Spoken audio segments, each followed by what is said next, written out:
46번째 시간입니다. 쪽수로 519쪽입니다.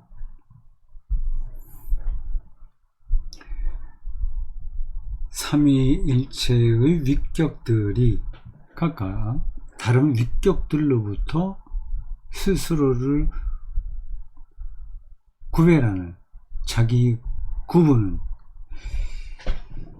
신성 그리고 또는 그 속성들과 관계된다.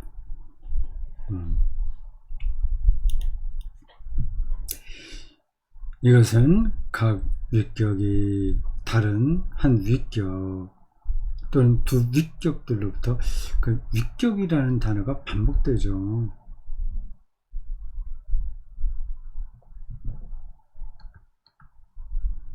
페르, 주나 다른 방식으로 더 설명할 만한 마땅한 게 없습니다. 저렇게 말할 수밖에요. 격어로 실체라고도 얘기할 수 있고요. 헬라어하고 라틴어가 뒤섞여서 신학의 용어로 자리를 잡은 기간이 제법 되거든요. 그리고 저런 전문적인 용어들은 개념적이라서 그걸 사용하는 사람들의 생각에 따라서 또 경우가 달라집니다.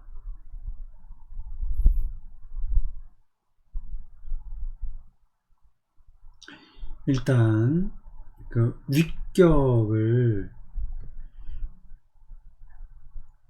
그 삼위 그것의 고유한 실체라고 생각하면 됩니다. 예수의 위격은 그거 있잖아요.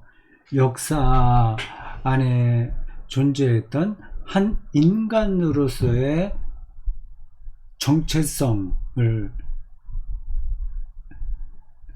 놓치지 않는단 말이에요. 그게 있는 거잖아요. 그게 그분의 위격이에요. 순전히 인간이라는 말만이 아니라 그에게 하나님의 신성이 어떻게 주어졌는지에 대한 이야기는 또 있어요.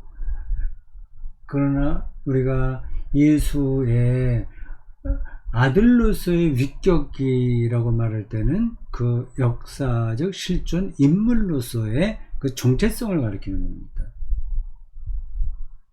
하나님의 위격은 역사 초월적인 차원을 가리키고요. 그는 죽을 수 없는 존재죠. 그의 고유한 정체성이에요. 아버지로서의 하나님. 영은 영으로서의 정체성이 있지 않습니까? 그걸 가리켜서 위격이라고 표현한 거예요. 그것은 각 위격이 다른 한 위격 혹은 또 위격들로부터 스스로를 구별하는 자기 구분. 나는 하나님이 아니야. 예수도 그렇게 고백했잖아요. 내가 아버지가 아는 것만큼 다 아는 게 아니야. 이게 자기 구분입니다. 에서 주제와 핵심이 된다. 그래서 아들은 유일하게 선하신 분. 오직 하나님만 유일하게 선하신 분이라고 진술하잖아요. 자기를 구분하는 거예요. 그 홀로 한 분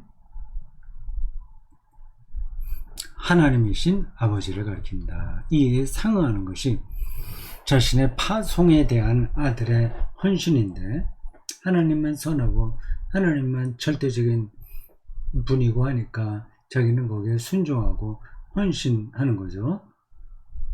파송 속에서 아들은 아버지의 신성에 봉사하면서 자신의 삶을 소진한다.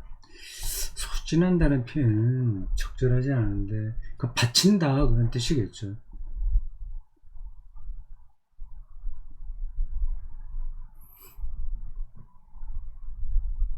비유적으로 한 나라에 대통령이 있고, 대통령이 미국의 어떤 대사를 파견하잖아요. 그 대사는 파견한 사람, 대통령이 한국을 대표하니까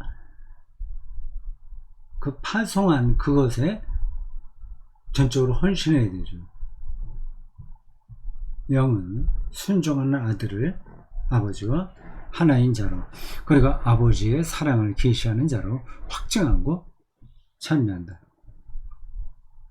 아버지는 아들에게 자신의 영을 넘겨주며 영을 통해 자신의 사랑을 믿는 자들의 마음에 부어주었고, 또한 아들에게 아버지 자신의 나라를 넘겨주었다.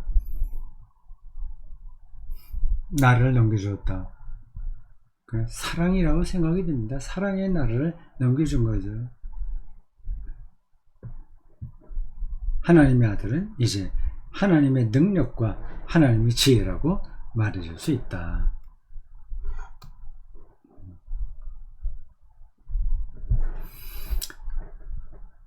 이 사례들은 자기 구분이 세 위격들 각각에 대해 엄격하게 동일하지 않다는 것을 제시한다. 표현이 좀 그렇죠. 엄격하게 동일하지 않다. 이제 똑같다는 건 아니라는 뜻이에요. 예수가 하나님과 똑같다. 모든 면에서. 그건 아닙니다. 삼위일체 위격들을 근원적인 관계들로 이해하는 고전적이고 단순화된 견해와 관련해서 이미 올바로 말해졌던 것은 제 위격들이 본래적인 의미에서 합산될 수 없었다는 사실이었다.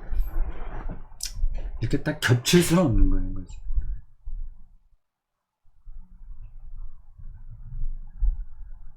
세 위격의 합계는 각각의 위격보다 더 크지 않다.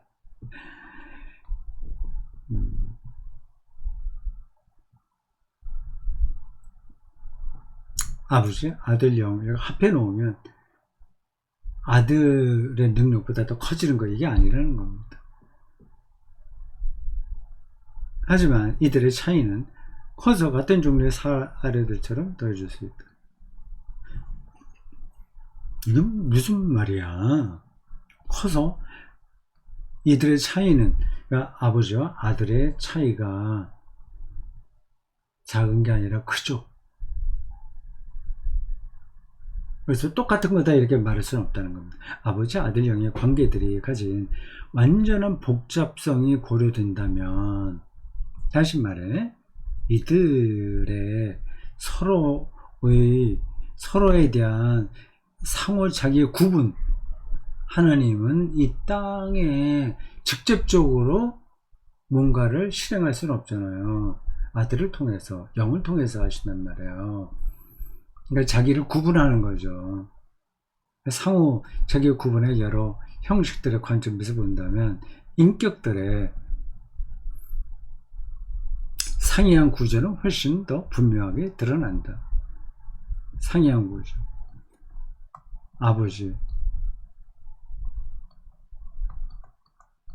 아버지는 초월적, 역사 초월. 아들은 역사 내재.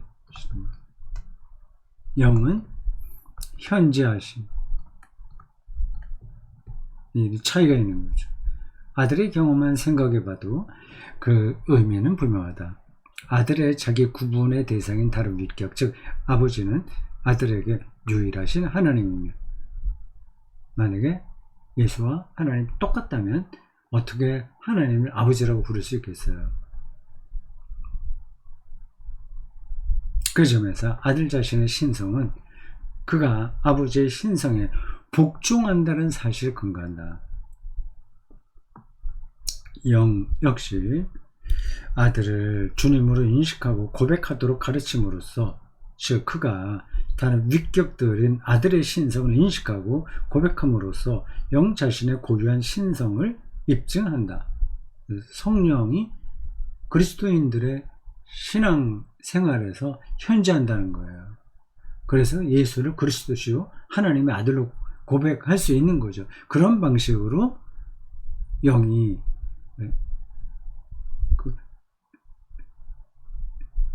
삼위일체로서의 하나님이다, 그렇게 표현될 수 있는 겁니다. 하지만 영의 고백 속에서 아들이 유일한 하나님인 것은 아니며 그는 아버지의 아들로서만 주님이시다. 하나님 자체는 아니죠. 하나님은 아니에요. 구분돼야 돼. 영의 사역이 성령 안에서 하나님을 찬양하는 거예요. 소진되는 것도 아니다.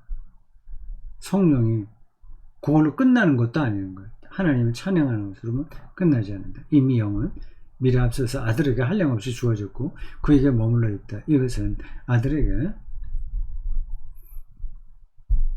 사역의 능력을 주기 위한 것이다. 아들과 아버지로부터 자신을 구별하는 영의 자기 구분 형식은 아버지와의 관계 안에서 일어나는 아들의 자기 구분 형식과는 다르다. 아들과 영에 대한 아버지의 자기 구분, 반복해서 자기 구분이 나와요. 이 삼위를 얘기하는 겁니다. 이 둘의 신성과 관련하여 마땅히 다른 형식을 취한다. 즉 아버지는 아들 안에서 자기 자신과 구분된 한 분 하나님을 인식하지 않으면 오히려 아버지는 아들에게 자신의 통치권을 넘겨주어 아타나시우스가 서술했던 것처럼 그 통치를 아들 안에서 새롭게 소유한다. 아버지께서 자신의 사랑을 성령을 통해 믿는 자들의 마음속에 부으실 때 그 사랑은 줄어들지 않는다. 그럼에도 불구하고 또한 아들과 영에 대한 아버지의 관계에서 아버지 자신의 신성과 관련된 자기 구분이 말해져야 된다. 자기 구분. 내가 하나님이 아니다. 하나님이 유일한 그분이시다. 예수의 그런 표현들이 자기 구분이에요. 왜냐하면 아버지의 신성과 통치의 계시는 아들과 영의 사역에 달려있기 때문이다. 아버지의 신성, 하나님의 다스림 이런 것들이 아들과 영과 전혀 상관없이 마음대로 일어나는 게 아니라는 뜻입니다. 그런 점에서 하나님도 자기 구분을 하는 거죠.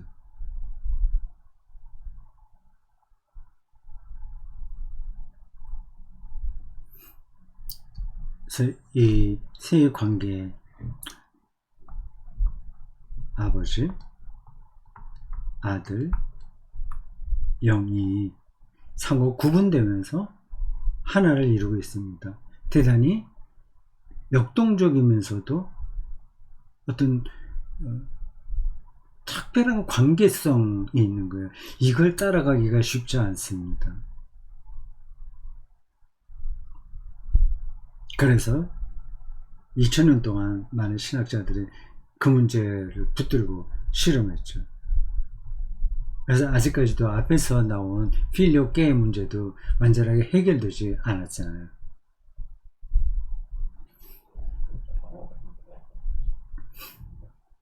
아다나시오스는 요한복음 14장 6절 나는 길이요 진리요 생명이다 라는 요한의 그리스도의 말씀을 문자 그대로 받아들여서 아들이 바로 아버지의 진리와 생명이라는 주장을 감행했다. 그에게 그 말씀은 아리우스주의자들에 대항하기 위한 논증이 되었다. 아다나시오스와 아리우스가 예수의 정체성에 대한 논쟁에서 가장 첨예하게 대립했다는 것을 앞에서 짚었습니다.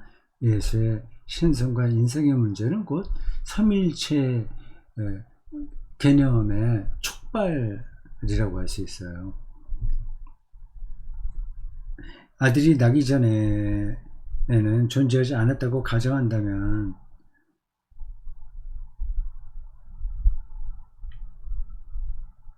진리는 하나님의 안에 항상 있지 않았다는 셈이 된다. 하지만 그렇게 말하는 것은 옳지 않다. 왜냐하면 하나님이 존재하셨을 때 그분 안에는 언제나 길이 있었고 진리는 바로 그의 아들이기 때문이다. 그가 나는 진리라고 말한다.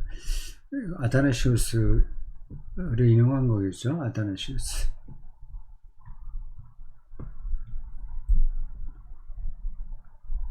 4세기 때 활동했던 그 인물의 글을 다 찾아서 읽는 훈련도 우리들에게 필요하긴 한데 그건 아주 전문가들에게나 가능한 이야기겠죠.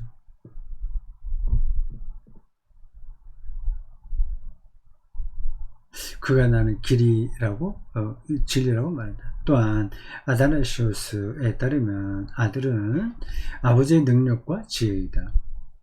이렇게 뻔한 얘기를 하는 것 같지만 이게 다 신화적 논쟁의 그 맥락에서 나왔다는 거 하는 거를 좀 생각해 두십시오. 그냥 막 은혜롭게 설교하듯이 하는 이야기가 아닙니다. 그 때문에 아들 안에서 아버지의 신성을 볼 수 있다. 아버지와 아들 없이는 아버지가 다시요. 아버지는 아들 없이는 아버지가 아니듯이 아버지는 자신의 신성 또한 아들 없이는 가지 못한다.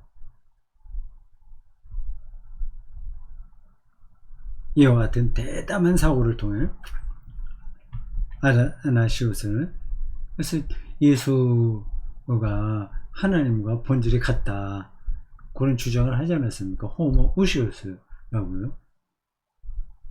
그때까지 알려졌던 아버지 신성에 대한 이해를 철저하게 의문스럽게 만들었는데 독자적으로 완전히 초월적으로만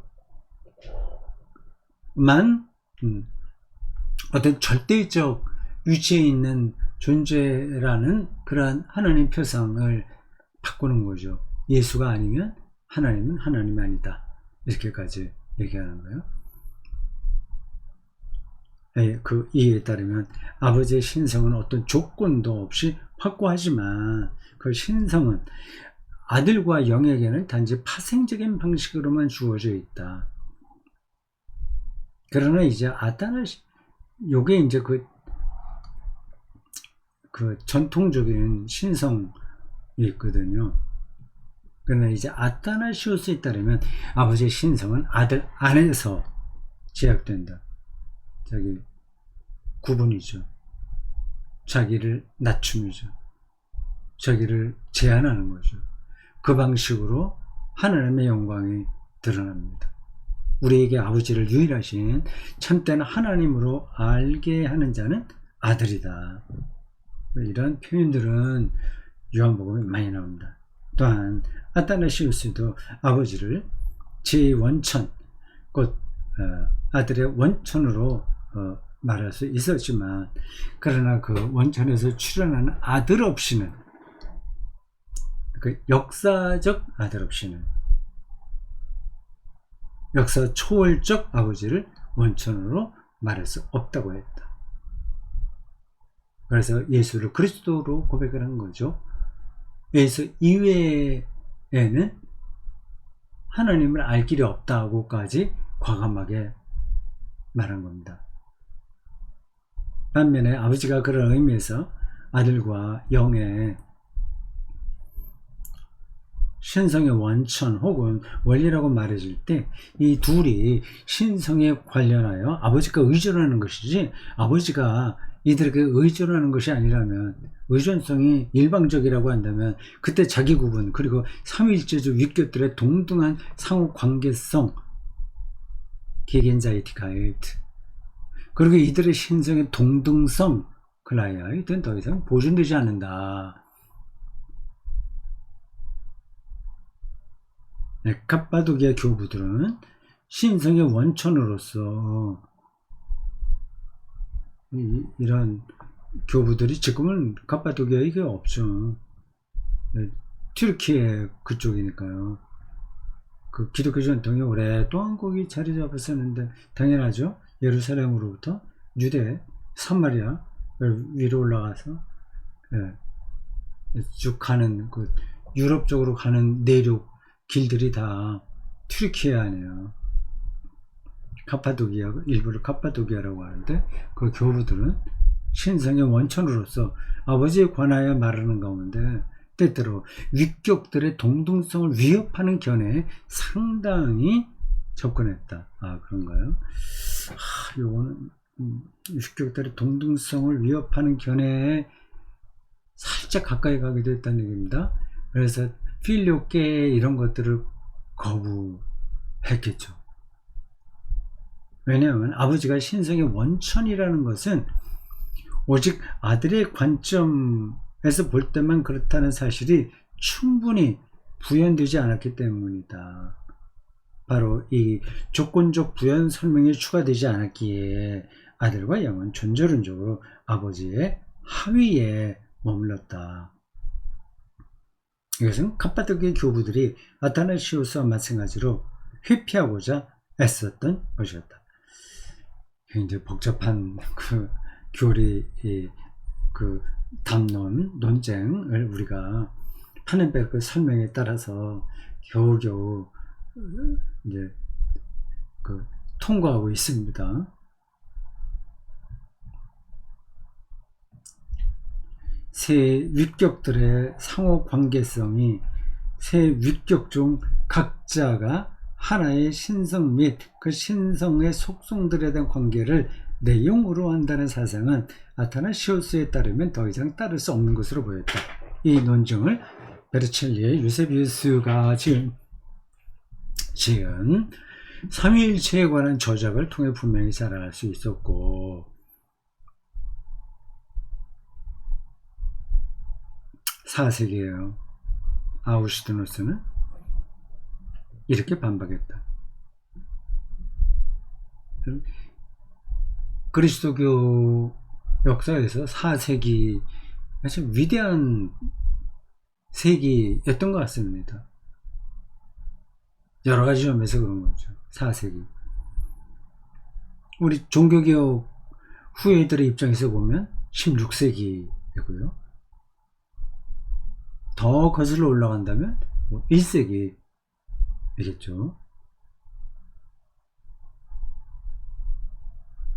1세기 때는 그리스도교가 유대교로부터 독립하게 되는 시기이고요. 4세기는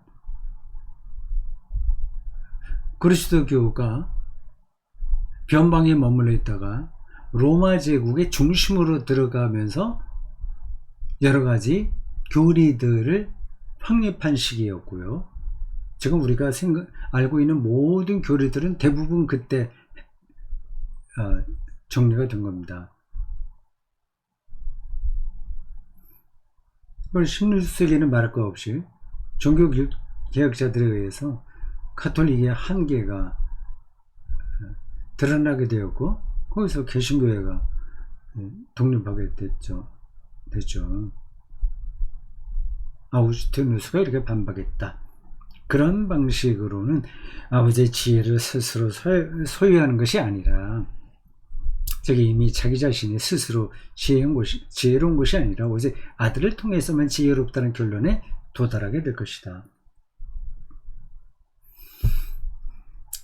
아우구스티누스는 뒤따르는 결론도 분명하게 인식한다. 그때에는 아버지도 아들도 모두 스스로 계신 하나님으로 묘사될 수 없게 될 것이다. 문제가 생긴다는 거죠. 그는 이런 점에서 아버지와 아들의 동일한 신성이 훼손되는 것을 보았다. 하부구조에 들어가게 되는 거죠. 그 종속론을 다시 떨어지게 되는 거죠. 만일 아버지가 전혀 자기 자신의 고유한 본질을 소유하지 않고 자신의 존재를 오직 아들과의 관계에서만 꺼낸다고 한다면, 그런 부분들에 대한 설명도 있었던 거죠. 아들 안에서만 세계를 통치하신다는 관점이요. 아들은 어떻게 아버지와 동일 본질일 수 있는가? 반대로 만약 아들도 자신의 신적인 본질을 오로지 아버지에 대한 관계에서만 갖는다고 한다면 그 본질은 더 이상 본질이 아니라 다만 어떤 상대적인 것에 지나지 않을 것이다.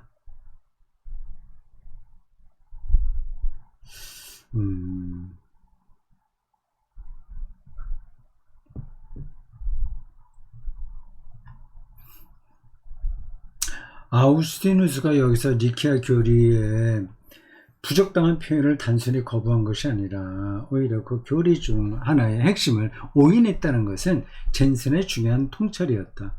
그래서 이러한 문제제기가 뭔가 아우구스티누스의 오해에서 발생한 게 아닌가 그 얘기입니다. 그 핵심은 위격들 사이의 관계들이 위격들의 특성들에 대한서만이 아니라 그들의 신성에 대해서도 본질적이라고 서술되어야 한다는 것이다. 틀림없이 197 각주가 기네요. 그건 넘어가겠습니다. 틀림없이 아우구스티누스는 니케아 교리 자체라든지 혹은 그것에 대한 아타나시우스의 해설과 변호에 반대할 의도를 갖고 있지 않았다. 오히려 그는 새 위격들의 동일 본질성을 중심적으로 주장하기 위한 더 나은 사변적 정당성을 추구했다. 아우구스티누스가 위격적 관계들의 상호 관계성으로부터 중요한 표현이에요. 앞에서부터 몇 번 나온 겁니다. 이거 삼위일체를 이야기할 때 놓치지 말아야 될 개념입니다. 위격적 관계들의 상호관계성으로부터 본질 개념 자체를 어떤 관계성으로부터 그 자체의 본질 자체를 새롭게 규정하려는 출발점을 인지했던 것은 베르첼리의 유세비우스를 통해 그에게 전달된 아타나시우스의 사고가 아니었다. 그럼 뭐예요? 그 대신 그가 고수했던 사고는 새 위격들 각자가 아버지, 아들, 영이 독자적으로 그리고 직접적으로 하나의 신성과 그것들의 속성들에 참여하는 몫을 가지고 있었다는 사실이었으며 그 참여의 몫은 위격적 관계들의 중재를 통한 것만이 아니라는 것이었다. 관계성을 통해서만 그게 확보되는 게 아니라 본래 있었다. 그걸 놓치면 안 된다. 하는 거예요. 어쨌든 그건 잘 본 것 같습니다. 실제로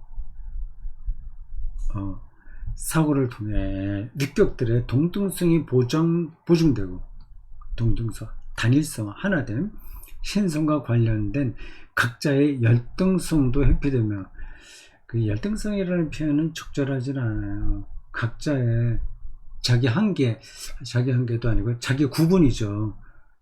회피되며 동시에 신적인 단일성이 주도적인 관점으로 격성되는 것처럼 보였다.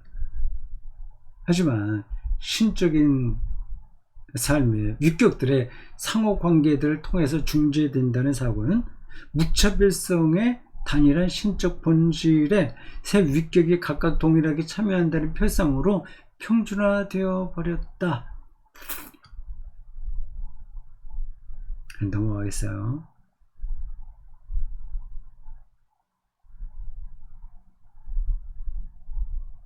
그 각각 위격의 본질, 신적 본질과 그 관계성에서 본질이 드러난다는 그 관점과의 어떤 긴장관계를 설명하고 있어요.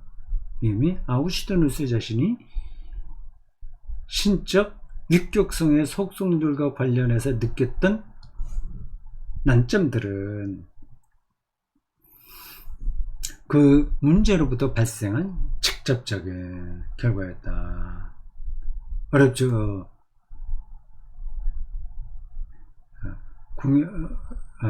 공연이 파넨베르크의 조직신의 삼위일체론을 강조하겠다고 해서 여기 들어오시는 분들도 골치 아프게 맞는 것 같습니다. 이게 잘 귀에 들리지 않기 때문에 여기 조회수도 별로 없더라고요. 저에게는 도움이 많이 되는 그런 대목이라서 꾸준하게 끝까지 한번 밀고 나가 보겠습니다. 36번째였고요. 다음 시간에 0, 3, 7 이렇게 가도록 하겠습니다. 수고하셨습니다.